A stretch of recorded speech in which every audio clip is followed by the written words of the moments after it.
umukobwa wo mu cyaro ukunda umuhungu wo mu mujyi cyangwa umuhungu wo mu cyaro ukunda umukobwa wo mu mujyi? Ninde uba ufite umutima uhagaze cyane kurusha undi? Muraza kumbwira. Hanyuma iyi nsanganyamatsiko ifite indirimbo bigendanye nza kubabwira ninyigeraho.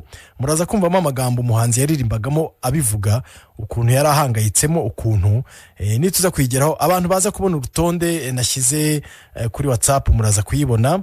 Reka nze dushyire kuri status yanjye, abaza kugera kuri status barabibona, abo kuri Twitter bo buriya niba n'ubundi iki kiganiro bagikunda buriya ndizera ko nubundi bateze amatwi. Abatwumvira kuri wa3.radio.ra nawa si ngombwa ko na rura rutonde barubona buriya, ariko baba babizi ko kuwa kane tuba turi kumwe guhera saa 5:05. Hanyuma rero ntarinjira mu kiganiro neza, reka mbanze urakoze cyane Joyeuse imfura yabo, uti ikaze muri studio. Urakoze cyane nawe, ikaze kuri radio. Tantine we uzamusuhuze ejo buriya yaryamye. Hanyuma Dodos komera cyane, papa Lana na mama Lana. Fred nawe utinda gusuje cyane, ngo hayi ikaze, urakoze cyane. Oya ntago umuvandimwe yasinziriye, humura aracyari maso, twavuganye no mukanya maze turavuganye. Urakoze cyane Uwineza Jean d'Arc, umunteze amatwi wowe na Gatera muri kwa Cyrus the Virus, komera cyane Gatera Justine Isaac Mabe, urakoze cyane nawe. Murakoze cyane umubyeyi Adrienne Mukasine, unyeretse ko nawe munkurikiye hamwe n'umushyitsi, mukomeze mube hafi, ndaje mbasunikire za ndirimbo za zindi zo hakurya y'amazi, za zindi twumva tukibuka bya bihe ya myaka yo muri za 60 muri za 70, ndaje nzishyireho nawe mumbwirira uti merci beaucoup kuba ukurikiye. Hanyuma Elia nkorana nayo kwa Cyrus the Virus, urakoze cyane, turagukurikiye, turagukunda cyane, nanjye ndabakunda petit frère. Na Jacques Sibomana umumbwirira uti komera cyane muvandimwe. Abo nabo twari dutangiranye b'inkora mutima. Mama Miki, Mutesi Claudine, Umutesi Claudine nako nawe nizere ko umeze neza, unsuriza abantu bo mu rugo mu Gatenga aho ngaho, uti dutahe cyane. Kagarama Emmanuel mu Gatenga nawe nizere ko ari amahoro. Dodos insanganyamatsiko isuyivugaho hakiri kare, uti umuhungu wo mu cyaro ukunda umukobwa wo mu mujyi niwe ubuhangayitse cyane kuko abayibwira ko abandi batipe bo mu mujyi ngo baba bari kumuganiriza. Dodos urakoze brother. Urakoze cyane Dodos. Nsengiyumva Ashire urakoze cyane, uti salama. Hirwa Ezekiel kukabaya, turagukunda cyane, natwe turabakunda, turi kumwe mpaka saa 8. Oya saa 8 se ngenda abanyiri hano. Ni saa 6:00 irengaho, ahubwo iminota iratugendanye ntaratangira, reka ntangire. Saa 5:19 indirimbo ya mbere yitwa Aime-moi, ngo nyikundira, ni ya Claude Barzotti. Nubwo Serge yumva igifaransa 100%, Serge, je sais que tu comprends le français comme ta langue maternelle à 100%. Je t'invite là à écouter cette chanson Aime-moi de Claude Barzotti, mais cette fois-ci avec ma voix dans le plan derrière, là à l'arrière-plan, et tu m'en diras des nouvelles si on se rencontre encore. Aime-moi Claude Barzotti ibashimishe cyane, ni indirimbo nziza. Uyu mugabo afite ijwi ryihariye, uraryumva ukumva neza ukumva ugeze mu yindi si. Kukwitegereza, kuguhereza ibiganza nkakwiyegereza. Nguwo Claude Barzotti mu ndirimbo ye itagira ukwisa, mwijwi utapfa kumvana uwo ari we wese, mwijwi utanabasha no kwigana ye.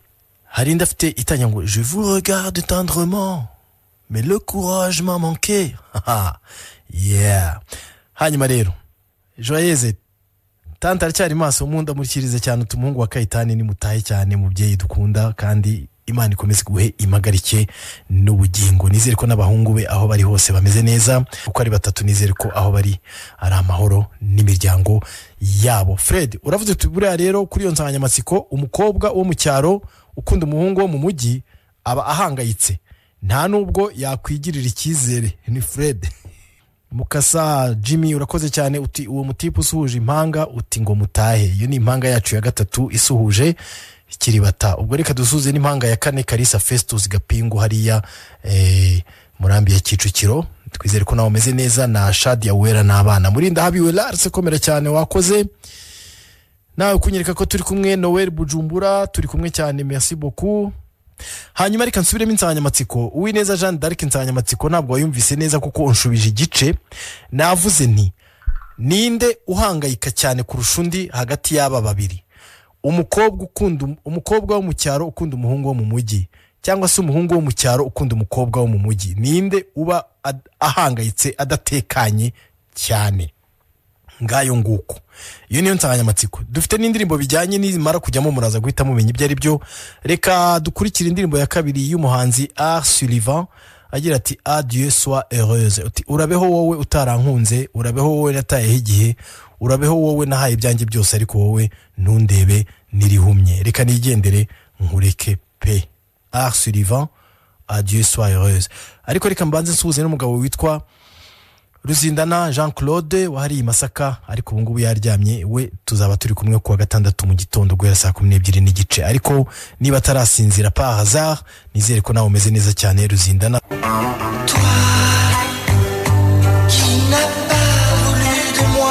Wowe utarigeze unyifuza, wowe utaranyizeraga. Uno muhanzi Art Sullivan mu ndirimbo ye Adieu sois heureuse. Uyu nguyu amenyerewe cyane mu ndirimbo y'ibihe byose yitwa Détermination, yitwa Le Couloir. J'ai gardé mon espoir pour peut-être la revoir. J'ai laissé l'avenir dans le couloir. Et Art Sullivan. Hanyuma rero indirimbo ya gatatu tugezeho ni yindi nababwiye y'insanganyamatsiko iherekeza insanganyamatsiko bavandi. Yitwa ngo How will I know if she loves me? How will I know if she loves me? Ni ya Lucky Dube. Ngo ese nzamenya nte niba nkunda koko by'ukuri? Ko nibera hano iwacu mu Dusaka mu cyaro, akaba yibera mu mujyi, ko yaje kunsura mu cyaro mba mbona dukundanye tumeze neza cyane, ko ntacyo muburana, ko ntacyo mburana, ko tuba tumeze neza. Ariko noneho mu mujyi yaba ari mu mujyi ataraza kundeba, abantu bo mu mujyi bakampamagara bambwira bati ubwo kandi uzi ko ufite umuntu, ubu koko nzabimenya nte? Bavane nimumbwire namwe mukurikiye. Uyu muntu yabyitwaramo ese umuntu yabigenza ate kugira ngo atekane? Kuko abantu bose bamaze kunyandikira abantu bose bamaze kunyandikira barimo barambwira ko umuhungu wo mu cyaro ukunda umukobwa wo mu mujyi ngo ni ubuhangayitse. Kubera iki? Isaac Mabe wambwiye ngo umuhungu ukunda umukobwa wo mu mujyi, umuhungu ari wo mu cyaro, ngo umuhungu ni ubuhangayitse. Mbwira impamvu. Ngaho Kagarama jya mu Busaswa ube wumva utwo tuntu tugende tugufasha gusinzira gake gake. Ariko kandi wakoze kubanyeretse ko turi kumwe. Okay, reka nze nsome umukunzi w'ikiganiro unyandikiye ambwira ku nsanganyamatsiko uko abyumva.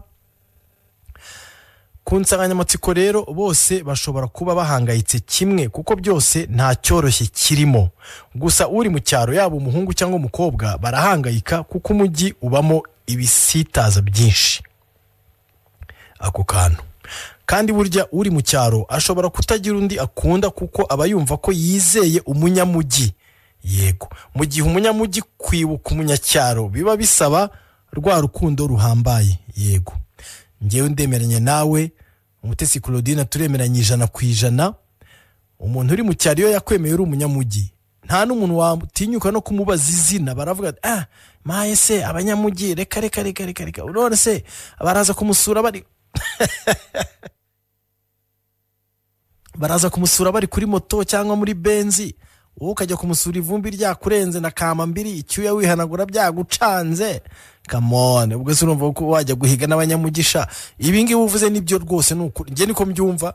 Mumbabarire guhita mfata uruhande ariko nge nuko mbibona. Umunyacyaro niwe, yaba umukobwa yaba umuhungu, umunyacyaro uruciye neza. Umunyacyaro niwe uhangayika, peu importe igitsina, peu importe niba ari umuhungu cyangwa umukobwa, niwe uhangayika. Umuntu wese ukunda umuntu wo mu mujyi niwe uhangayika. Na Uwineza Jean d'Arc wabaye nawe nkaho ariko wabivuze, ariko ntiwambwira impamvu. Ariko uyu mubyeyi ahise aduha impamvu ifatika. Umunyacyaro wari we wese yaba umuhungu yaba umukobwa, iyo ukunze umunyamujyi ntabwo ubutekanye cyane, kuko mu mujyi bisitaza byinshi. Kandi wowe mu cyaro iyo bazi ko ufite umuntu wo mu mujyi mukundana, bakugendera bagenda gake barifatafata bavuga bati ntabwo twabasha kumwegukana buriya bo mu mujyi bafite utuntu bamuzanira twebwe tutabasha kumuzanira. Okay, uyu turabyemeranya rwose nahise mfata n'uruhande nta naho ndahagera. Abo kuri WhatsApp ya Kate Radio buri impamvu mwumvaga nacecetse na buri wirengero y'amaso y'abasaza mandi bonegera mashini ngo ndebe ko mbasha gusoma bavandi, ariko n'utuntu utunyuguti two kuri WhatsApp tuba ari tunzugurunya. Reka nongere umuntu wahise yandika bwa mbere na mbere tugitangira ni umuvandimwe witwa Eric Manager yagize ati hero Gasana ni Eric Manager tumeze neza hano Kinaba twaguhaye ikaze mu kiganiro ziryoha zisobanura koze cyane Eric. Hanyuma undi yagize ati umuhungu wo mu cyaro ukunda umukobwa wo mu mujyi aba yaragowe. Jean Claude niyo nkuru umuhungu wo mu cyaro ukunda umukobwa wo mu mujyi aba yaragowe kubera iki? Vuga impamvu. Ntago bawizeye. Hanyuma umuvandimwe Mutamba Fred, yes Mutamba Fred we rwose twari twavuganye yari yanditse no mu gikari. Mutamba Fred ati buriya rero kuri yo nsanganyamatsiko umukobwa wo mu cyaro ukunda umuhungu wo mu mujyi abahangayitse pe nta nubwo yakwigirira icyizere. Ni Fred.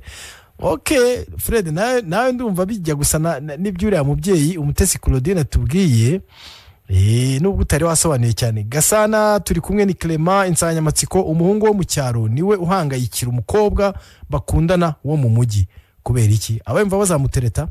Ubutumwa bwa WhatsApp bwa rubwo indirimbo reka dukurikira indirimbo ya Lucky Dube avuga akaga k'umusore wo mu cyaro wakundaga umukobwa wo mu mujyi, ariko disi ntabwo amuve baramubwira ati iyo turi kumwe anyereka ko nkunda nanjye nkabibona ko rwose tuba tumeranye neza, ariko abantu bo mu mujyi abamuzi nanjye banzi bagakora ku buryo bangezaho ubutumwa bambwira ati rero muvande ntago byoroshye hano mu mujyi hari abantu disi bamutereta udahari.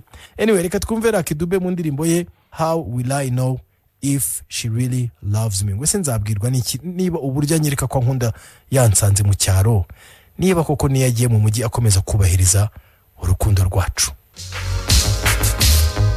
Mahoro Justin Prime Insurance nizere ko nawe umeze neza.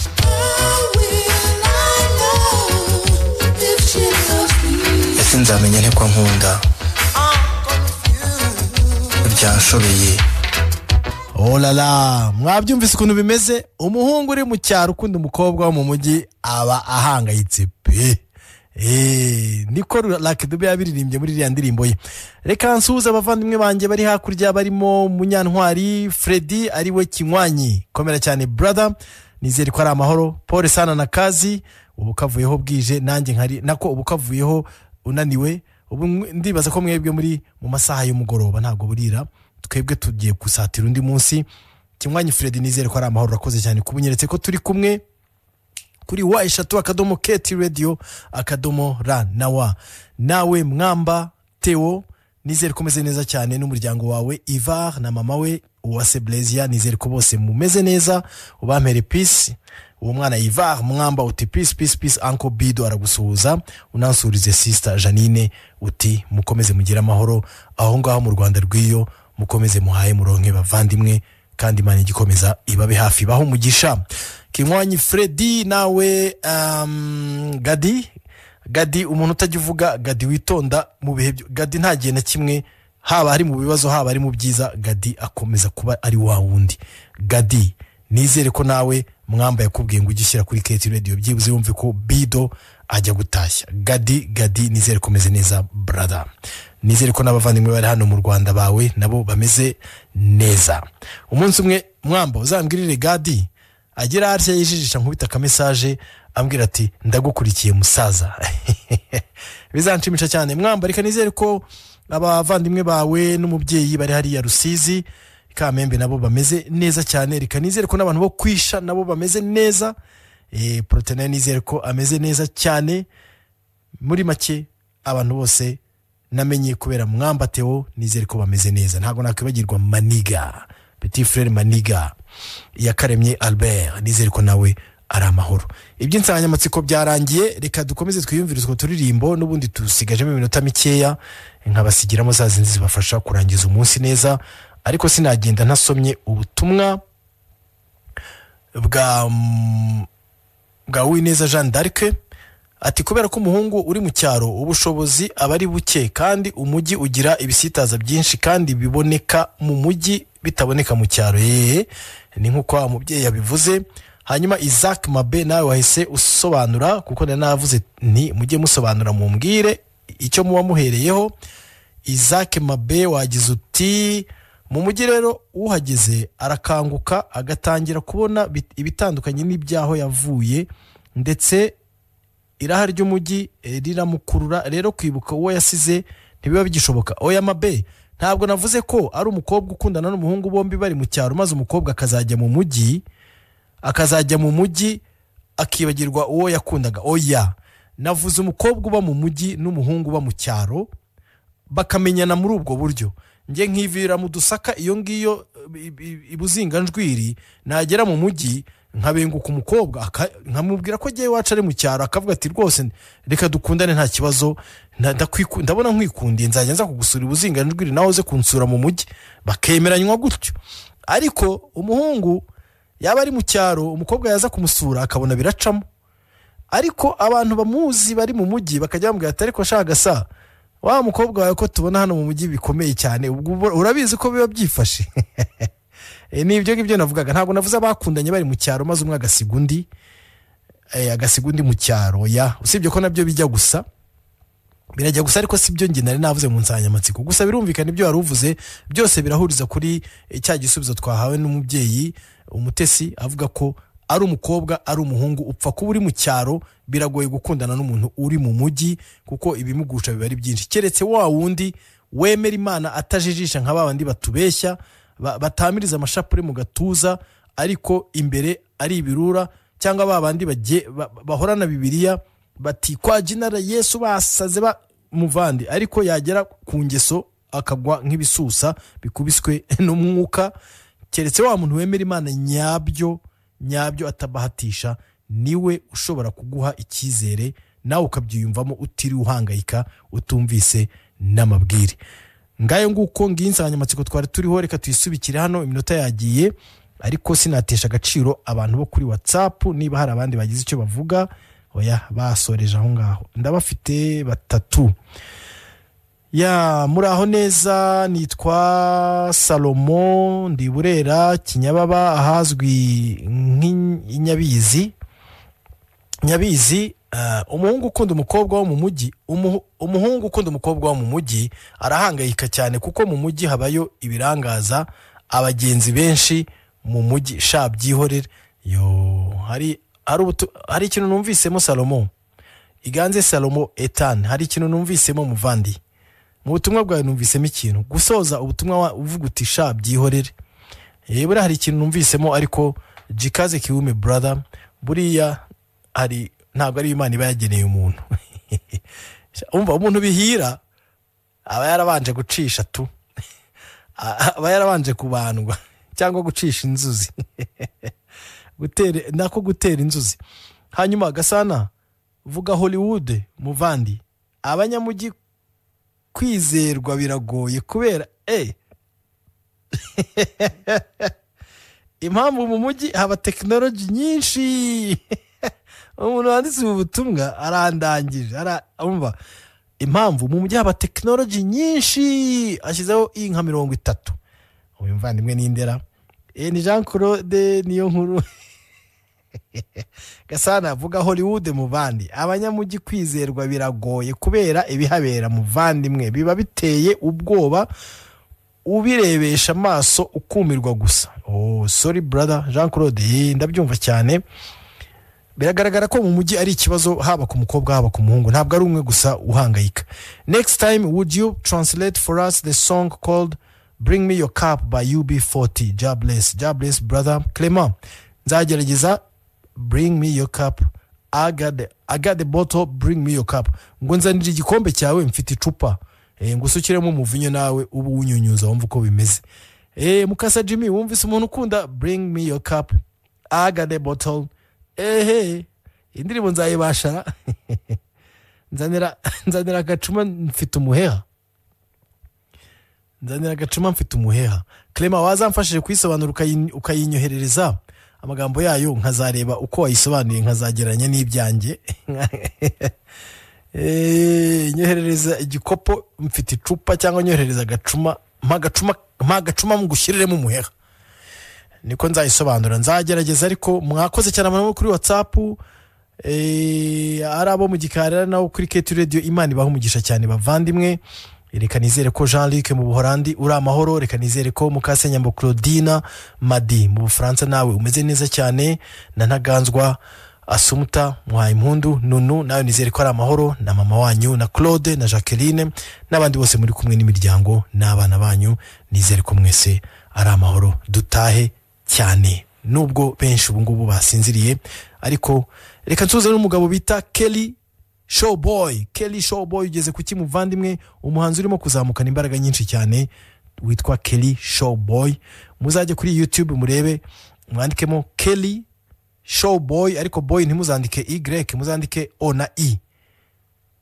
Kelly ni K na E na la ebyiri ndende na wa nako na Y ariyo ya hanyuma mwandike Showboy bifatanye no bitandukanye show na boy itari y'umuhungu boy ya O na I murebe Kelly Showboy umwana urimo kuzamuka neza cyane nadacika intege azagera kuri kabisa Kelly Showboy komereza aho ngaho brother uzongera ugaruka dusure kuri Keti Radio utuzanire indirimbo nshya niba hari yo wamaze gutunganya sibyo Petit Frère ubu wasinzira ariko ntacyo buriya abajama bawe bazakubwira ko Keti Radio yagutaje cyane mukanya gato birabe bayi saa 6 ndabasigiramo za ndirimbo z'uruhererekane zikurikirana ntarimo kuziduhiramo kuko mutangiye no guhunyiza nabibonye mutangiye no gusinzira nanjye reka mbe nisuganya ndebe ukuntu ncaho sibyo ariko ndacyafite indirimbo nyinshi nyuma ya Lucky Dube reka mbagezeho yitwa Je m'ennuie de toi ya Claude Michel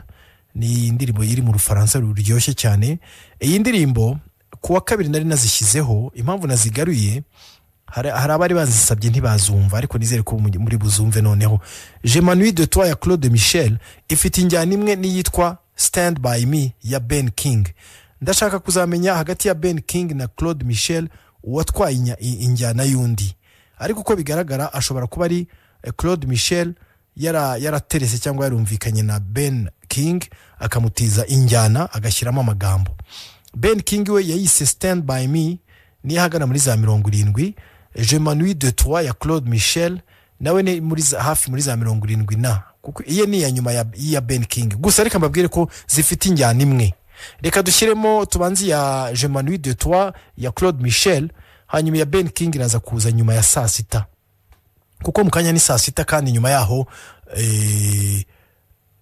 ndaba nanjye nagiye ndaza kuzishyiraho zigende zikurikira ndavugamo gake saa 6 nizigera ndaza kuvugamo gakeya mbabwira uko zigiye gukurikirana ntahe namwe mubashe kugoheka dore aho umuntu yahereye arimo abasakuriza okay Je m'ennuie de toi Claude Michel iraza gukurikirwa n'iya Ben King Stand by Me zombi zikaba zifite injyana imwe zicuranze kimwe ukuntu zitangira kimwe zigakomeza kimwe ariko zigatandukanira ko mu gifaransa no mu cyongereza gusa nta nubwo ubutumwa ari bumwe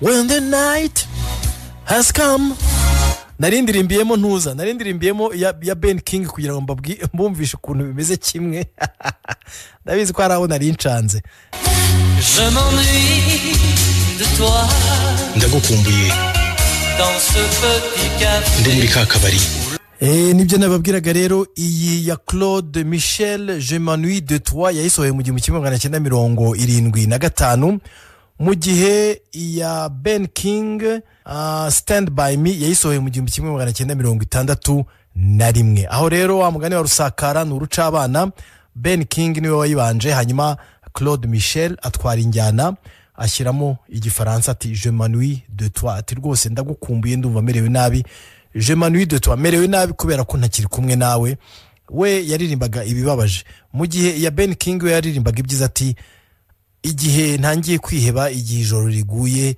igihe numva ntangiye gusohererwa rwose ndakwinginze uzakomeza umbe hafi nongere nsusuruke ni indirimbo zihabanye ntizihabanye gusa mu rurimi zihabanye no mu byo zivuga ariko zigahurira mu njyana mwumvise ko zose zitangira ngo pang pang pang pang pang bum bum bum bum. Undi ati when the night has come. Undi nawe ngo je m'ennuie de toi. Iyo tutaza gukubitika twari kuba abahanzi ndakurahiye. Iyo bataza kutwiba ibyuma twari kuba twarageze kure. Ndabeshya. Musoni Janvier Le Rossignol, nizere ko nawe umeze neza muvandimwe. Reka nizere ko na Pangolin wanyirigira Pangolin Teresfort kuri Barrows na nizere ko ari amahoro muvandimwe. Reka dukomeze. Kalisa Festus nagusuje. Kalisa Medar Bishenyi n'umuryango wawe namwe nizere ko ari amahoro inshuti bavandimwe nkunda. Reka nyuma ya Claude Michel twumve noneho Ben King mu ndirimbo y'umwimerere Stand By Me. When the night has come, igihe ijoro riguye and the land is dark, haje umwijima ku isi, and the moon. Ya nguwo Ben King mu ndirimbo ye Stand By Me. Mwabyumvise ko injyana ni ya yindi. Claude